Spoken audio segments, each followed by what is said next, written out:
வெள்ளை மாளிகையில் நடைபெற்ற பேச்சுவார்த்தை வெற்றியடைந்ததாகவும் ஹிஸ்புல்லா அமைப்பிடமிருந்து லெபனானை பாதுகாப்பதற்கு அமெரிக்கா அந்நாட்டு அரசாங்கத்துடன் இணைந்து செயற்படும் எனவும் டொனால்டு டிரம்ப் தனது ட்ருத் சமூக வலைதளத்தில் பதிவிட்டுள்ளார்.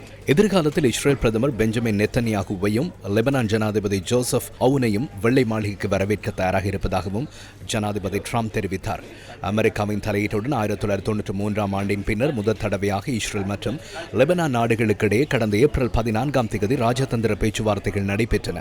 இதனையடுத்து இலங்கை நேரப்படி ஏப்ரல் மாதம் 17 அதிகாலை முதல் இரண்டு தரப்பினருக்கும் இடையில் 10 நாட்களுக்கு தற்காலிக போர் நிறுத்தம் அமல்படுத்தப்பட்டது. இவ்வாறான நிலையில் இஸ்ரேல் மற்றும் லெபனான் பிரதிநிதிகளுக்கு இடையிலான மற்றும் ஒரு முக்கிய பேச்சுவார்த்தை நேற்றிரவு வெள்ளை மாளிகையின் ஓவல் அலுவலகத்தில் நடைபெற்றுள்ளது.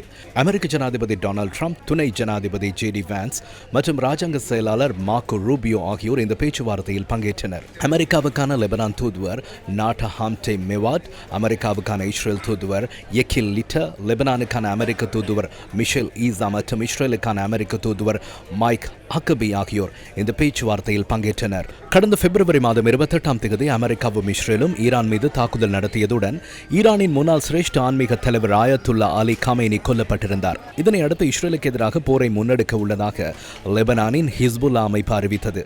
இந்த அறிவிப்பு பல வருடங்களாக இரண்டு தரப்பினருக்கும் இடையே நிலை வந்த மோதல்கள் மேலும் தீவிரமடைய காரணமாக அமைந்ததுடன் இஸ்ரேல் லெபனானின் தலைநகரான பெய்ரூட் உள்ளிட்ட மக்கள் நெருக்கடி மிக்க நகரங்களை இலக்கு வைத்து தொடர்ச்சியான தாக்குதல்களை நடத்தியது. இதேவேளை எவருக்கும் எந்த சந்தர்ப்பத்திலும் அணு ஆயுதங்களை பயன்படுத்த ஒருபோதும் இடமளிக்க முடியாது என அமெரிக்க ஜனாதிபதி டொனால்டு டிரம்ப் தெரிவிக்கின்றார். ஈரான் மீது அமெரிக்கா அணு ஆயுத தாக்குதலை நடத்துமா என ஊடகவியலாளர்கள் எழுப்பிய கேள்விக்கு பதிலளிக்கும் போதே அமெரிக்க ஜனாதிபதி இதனை தெரிவித்தார்.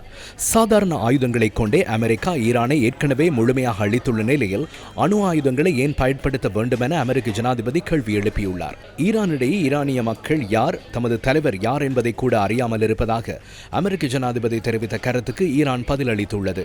ஈரானில் கடும் போக்குவாதிகளுக்கும் சாதாரண மக்களுக்கும் இடையே உள்நாட்டு மோதல் நிலவி வருவதாக அமெரிக்க ஜனாதிபதி டொனால்டு டிரம்ப் நேற்று தனது ட்ருத் சமூக வலைதளத்தில் பதிவிட்டிருந்தார்.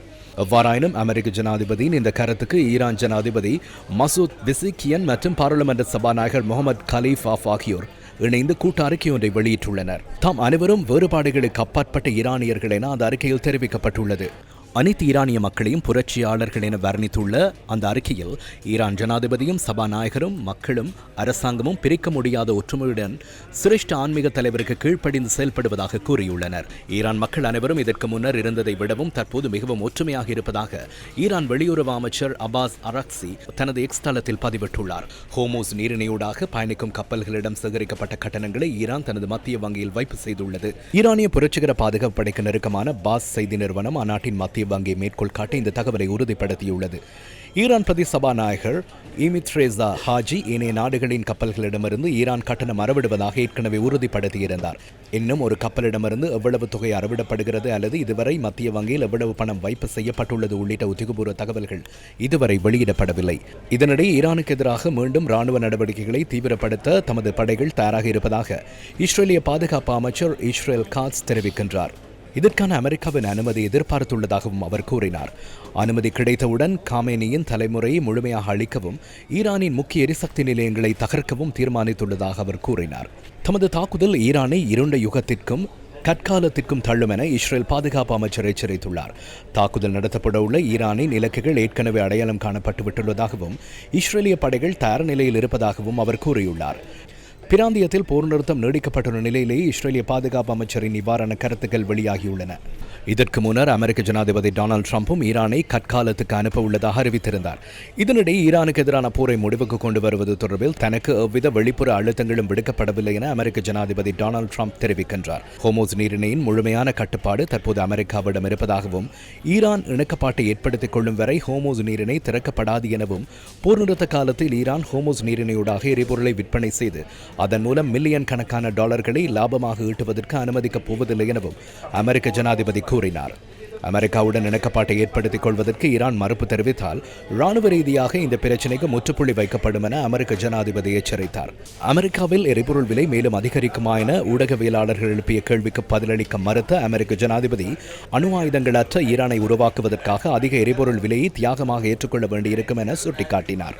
சர்வதேச நாடுகளின் கப்பல்கள் மசகு எண்ணெய் கொள்வனவு செய்வதற்காக அமெரிக்காவுக்கு வருகை தர ஆரம்பித்துள்ளதாகவும் ஜனாதிபதி ட்ரம்ப் தெரிவித்தார். போரை முடிவுக்கு கொண்டு வருவதை நோக்கமாக கொண்ட அமைதி பேச்சுவார்த்தைகளை தொடர்ந்து முன்னெடுக்குமாறு பரிசுத்த பாப்பரசர் அனைத்து தரப்பினரிடமும் கோரிக்கை விடுத்துள்ளார். முதலினால் ஈரானில் உள்ள அப்பாவி மக்கள் கடுமையாக பாதிப்புகளை சந்தித்துள்ளதாகவும் அவர் வருத்தம் தெரிவித்தார். அமெரிக்க மற்றும் இஸ்ரேல் படைகளின் ராணுவ நடவடிக்கைகளையும் பரிசுத்த பாப்பரசர் கடுமையாக விமர்சித்துள்ளார். ஒரு மத தலைவர் என்ற வகையில் தன்னால் போருக்கு ஆதரவளிக்க முடியாது எனவும், வெறுப்பு மற்றும் பிரிவினைக்கு பதிலாக அமைதியின் மூலமே தீர்வுகளை காண முடியும் எனவும் பரிசுத்த பாப்பரசர் அனைவரிடமும் வலியுறுத்தியுள்ளார். கடந்த வருடம் தான் லெபனானுக்கு சென்றிருந்த சந்தர்ப்பத்தில் தன்னை வரவேற்ற சிறுவர்கள் இஸ்ரேலின் தாக்குதலில் உயிரிழந்ததாகவும் அந்த சிறுவர்களின் புகைப்படங்களை தான் இன்னும் வைத்திருப்பதாகவும் பரிசுத்த பாப்பரசர் கூறினார். எவ்வாறான மத்திய கிழக்கில் ஏற்பட்டுள்ள மோதல் சர்வதேச ரீதியில் 30 மில்லியனுக்கும் அதிகமான மக்களை வறுமைக்கு தள்ளியுள்ளதாகவும் ஐக்கிய நாடுகள் அபிவிருத்தி திட்டம் எச்சரித்துள்ளது. போரினால் எரிபொருள் மற்றும் உர விநியோகத்தில் ஏற்பட்டுள்ள தடைகள் எதிர்வரும் சில மாதங்களில் மோசமடையக்கூடும் என ஐக்கிய நாடுகள் அபிவிருத்தி திட்டத்தின் தலைவர் அலெக்சாண்டர் டிக்ரூ தெரிவித்தார். உலகளாவிய ரீதியில் மொத்த உள்நாட்டு உற்பத்தியில் 0.8% இழப்பு ஏற்பட்டுள்ளதாகவும் அவர் சுட்டிக்காட்டினார். சில நாடுகள் பல தசாப்தங்களாக கடும் சிரமத்துக்கு மத்தியில் கட்டியெழுப்பிய சொத்துக்கள் வெறுமனே 8 வாரங்களில் அழிக்கப்பட்டுள்ளதாகவும், போர் உடனடியாக நிறுத்தப்பட்டாலும் அதன் பாதிப்புகள் உடனடியாக முடிவுக்கு வராது எனவும் அவர் தெரிவித்தார்.